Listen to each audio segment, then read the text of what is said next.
ब्रह्म रामायण के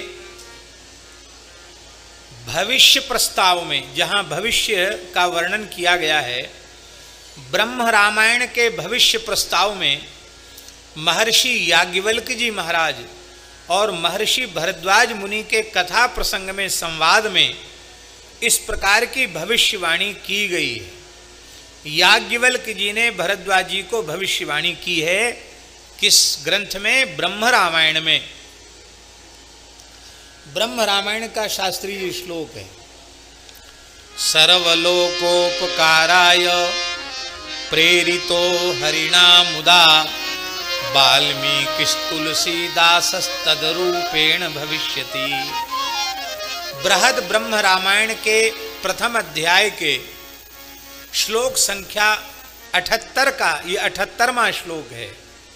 संपूर्ण लोकों के उपकार के लिए भगवान श्री रघुनाथ जी की नित्य साकेत बिहारिणी बिहारी जी की प्रेरणा से महर्षि वाल्मीकि ही तुलसीदास जी के रूप में प्रकट होंगे और भाषा काव्यम मानसाख्यम रामायण मनुत्तमम करिष्यति जनानांच जनानाम यत्कलौ शीघ्र फलप्रदः। भाषा में श्रीमद् रामचरित मानस नामक अनुत्तम माने सर्वोत्तम काव्य की रचना करेंगे। इसमें आवाज आएगी नहीं?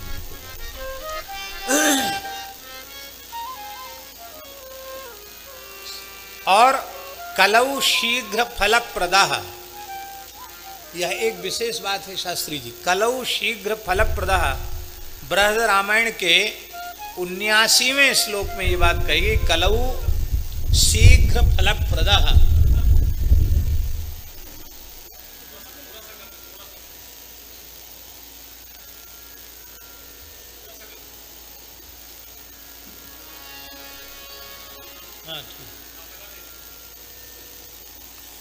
कलौ शीघ्र फलप्रद। कलयुग में श्री आज भी रामचरित मानस के पाठ से, मूल पारायण से और विविध चौपाइयों का संपुट लगा करके आज भी आस्तिक हिंदू समाज में बहुसंख्यक लोगों के मनोरथों की पूर्ति केवल और केवल रामचरित मानस के पाठ से हो रही।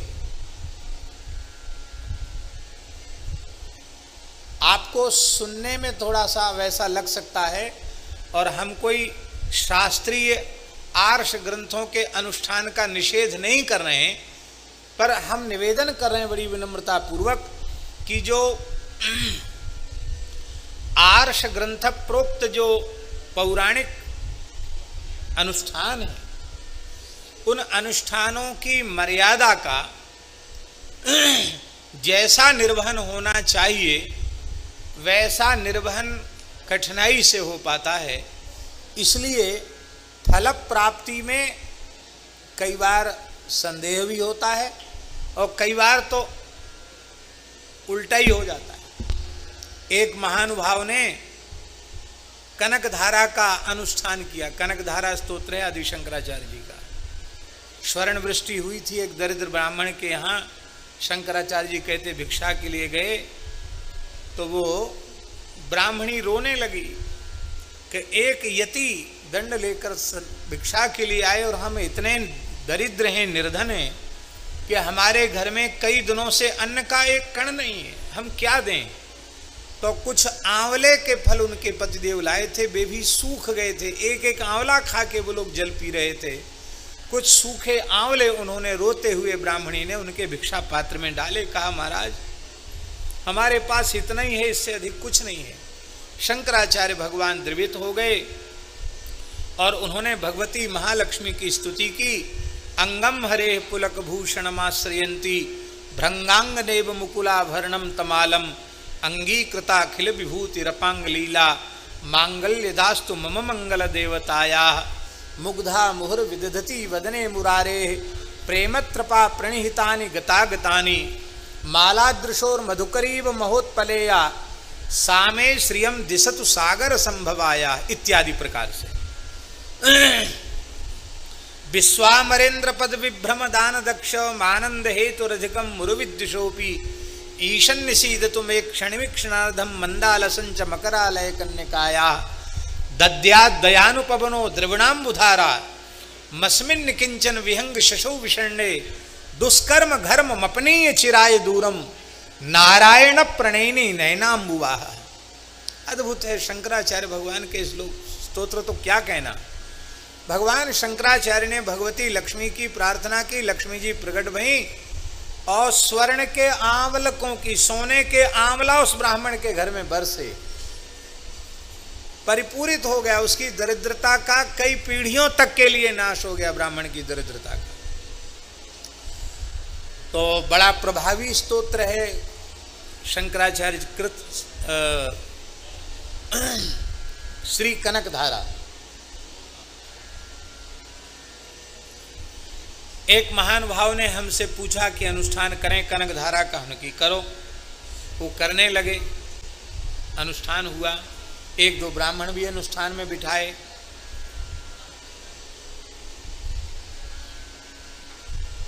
तो कनक धारा तो बरसी नहीं, स्वर्ण वृष्टि तो हुई नहीं। उसी अनुष्ठान की पूर्ति में एक कार्य में वो सब लोग गए, कुछ भूमि का कार्य था। तो वो जो लोग कब्जा किए हुए थे उन्होंने पत्थर बरसाए, गाली और पत्थर। तो जितने बेचारे अनुष्ठान में बैठे थे लंबे, वो सब के सब 21 दिन का अनुष्ठान था शायद। किसी का माथा फूट गया, किसी के कंधे में, किसी के पीठ में चोट लगी। बोले महाराज कनक धारा तो नहीं हुई, पाषाण धारा जरूर ऊपर से, पत्थर जरूर बरसे। स्वर्ण वृष्टि तो नहीं हुई, पत्थर बरसे, पत्थर पड़े ऊपर से, गाली और पत्थर दोनों पड़े। इसमें कनक धारा का दोष है क्या? जिस मर्यादा से, जिस निष्ठा से उसका अनुष्ठान होना चाहिए था, उस मर्यादा से नहीं कर पाए, इसलिए कनक धारा की जगह पाषाण धारा बरस गई और गालियों की बौछार हो गई। ऐसा हो जाता है। पर श्री रामचरितमानस में बहुत अधिक विधि का आग्रह न होने के कारण ये तो सावर मंत्र के समान है। अनमिल आखर अर्थ न जापू, प्रगट प्रभाव महेश प्रतापू। ये सावर मंत्र के समान है, जिसमें ज्यादा कुछ करना नहीं पड़ता, तत्काल प्रभाव होता है। मानस जी की प्रत्येक चौपाई सावर मंत्र के समान है। ये स्वयं सिद्ध अनुष्ठान है, इसलिए करोड़ों लोगों के मनोरथों की, कामनाओं की पूर्ति केवल रामचरितमानस के अनुष्ठान से हो रही है आज भी। इसलिए भैया ताली मत बजाओ, पहले मना किया ताली बजाने को, फिर क्यों बजाते हो तुम लोग? इसलिए करिष्यति जनानांच यत्कलौ शीघ्र फलप्रदः। कलयुग में रामचरितमानस शीघ्र फलप्रद है। हमारे भारतवर्ष के एक भगवत साक्षात्कार संपन्न महापुरुष थे, परम पूज्य फतेहपुर वाले सरकार, जिनको जय जय सरकार कहा जाता, जय जय सरकार। हनुमान जी का साक्षात्कार हुआ था, भगवान का साक्षात्कार हुआ था। जय जय सरकार के शताब्दी महोत्सव में दास को कथा कहने का अवसर मिला। उन महापुरुष के 3 नाम थे। गुरुजी के द्वारा नाम तो रखा गया था श्री अजबदास जी, अजबदास जी, अजब रामदास जी नाम था, पर अजबदास जी के नाम से वो प्रसिद्ध थे। और दूसरा एक नाम रख दिया था शंकराचार्य जी ने उनका।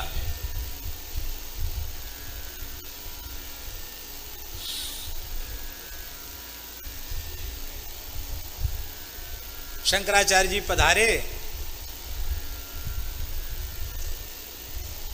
संभवतः स्वामी श्री निरंजन देव तीर्थ जी महाराज थे।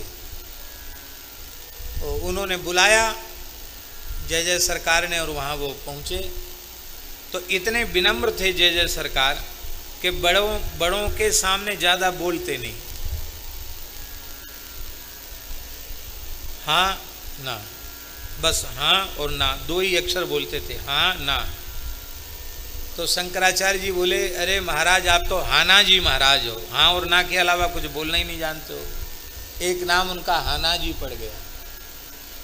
और बार बार कहते थे जय जय जय जय जय जय, तो उनका नाम जय जय सरकार पड़ गया। उनके लिखे हुए ग्रंथ भी हैं और उनके ज्योतिष के भी प्रकांड विद्वान थे वे।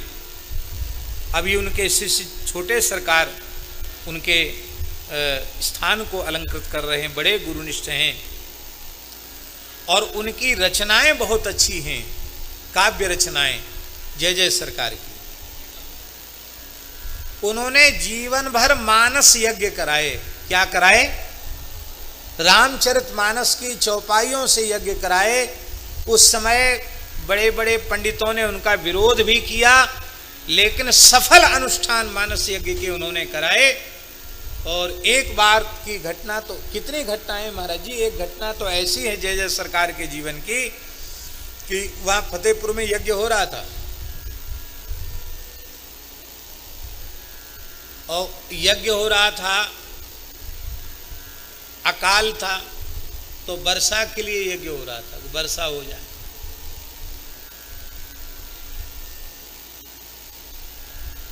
तमाम लोग आए, बोले महाराज आप यज्ञ कराते हैं, वैसे अकाल पड़ गया, हम लोगों के पास नहीं है, यज्ञ में खर्च हो जाता है। एक उनमें मुसलमान था उसी गांव का, उसने कहा महाराज ये सब इन यज्ञों से, इनसे भी कुछ होता है क्या? हाँ जरूर होता है। तो उन्होंने कहा कि सुना है कि जन्मेजय ने सर्प यज्ञ किया था तो सर्प आ करके गिरने लगे। ऐसा तो कोई चमत्कार आप कोई हिंदू फकीर दिखाते नहीं है। ऐसा कुछ समझ में आवे तो पता चले कि हाँ ये तुम्हारे रामचरितमानस से भी कुछ फल की पूर्ति होती है। तो उन्होंने पाठ शुरू करवाया और पूरे क्षेत्र में इल्ली का प्रकोप था। इल्ली जानते हैं ना, इल्ली का प्रकोप था और लोग हाहाकार करने आए थे, महाराज पहले अकाल पड़ चुका, अभी थोड़ा पानी बरसा तो इल्ली आ गई और लोगों को खाने को नहीं रहेगा। आपने रामचरितमानस का चौपाइयों से आहुति कराई और पूरे क्षेत्र की इल्ली यज्ञशाला के आसपास आकर के गिरी। जैसे जन्मेजय सर्प यज्ञ में सारे ब्रह्मांड के सर्प आकर के वहां गिरने लगे, वहां यज्ञ कुंड में कोई नहीं गिरा, लेकिन सारी भूमि करोड़ों करोड़ों इल्लियों से पट गई और सबने आकर उनके चरणों में नतमस्तक होकर प्रणाम किया। आज भी वहां के मुगल भी उनको साष्टांग प्रणाम श्रद्धा पूर्वक करते हैं।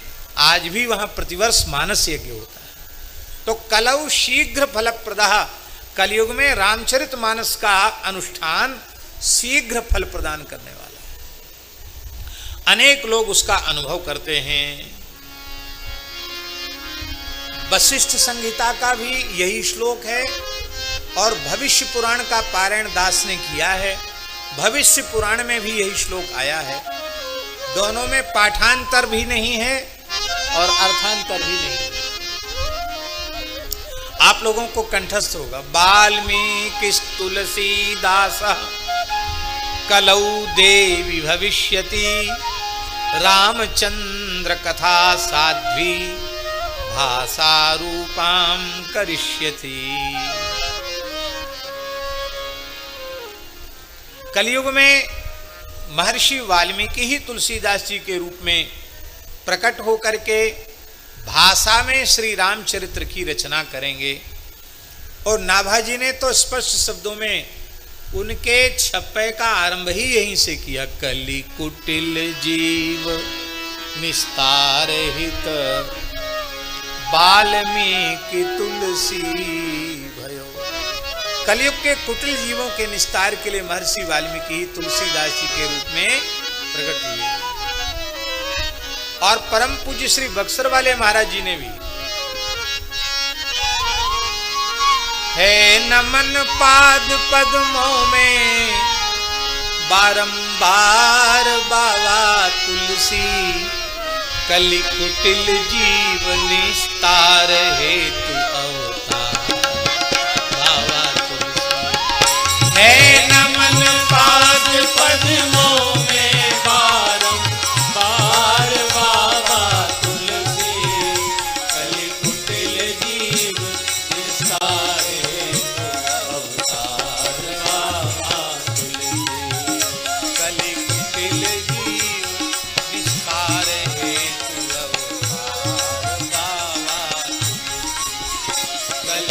जटिल जीवन सारे